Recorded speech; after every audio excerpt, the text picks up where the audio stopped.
Hello friends, welcome to my blog. તો આજે જો મોઢે મૂંગો દઈને ડાકુ બનીને આપણે નીકળી ગયા પિક્ચર જોવા અમારી બધી બહેનપણીઓ જોડે.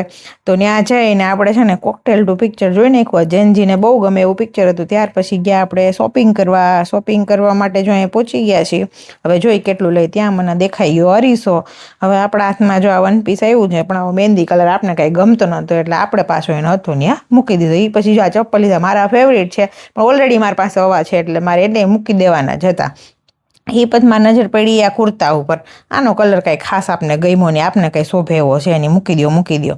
એ પછી હવે હું લેવું. હા, જો આ નજર પડી મારી આ ક્રીમ કલરના પર્સ ઉપર. પર્સ તો આમ સારું છે દેખાતા, જોઈએ કેવું લાગે છે. કાં આવડે પર્સે ઘણા છે, સ્ટાઇલ કરીને જોયું, સારું લાગે છે. પણ હવે જો તમે કહો છી કેવું લાગે છે. ના, બહુ સારું નથી, કેમ કે આની પ્રાઇસ બહુ ઊંચી છે એટલે એને પાછું હતું ને ત્યાં ટીંગાડી દો. જો મોલમાં હોય ને તો બધું હોય ને ત્યાં ટીંગાડી દેવાનું. પાછો આપણે અરીસો મળી ગયો. પાછી આપણે અરીસો મળે એટલે તો મોજ જ પડી જાય. એ પછી આપણે બીજી જગ્યાએ લેવા આવ્યા તો ત્યાં આપણે જો નેલ પોલિશ દેખાઈ ગઈ. છોકરીઓને કટલેરીનો સામાન દેખાય ને એટલે ટ્રાય કરવો જ પડે. પછી ભલે લે કે ના લે, ગમે એ કરે.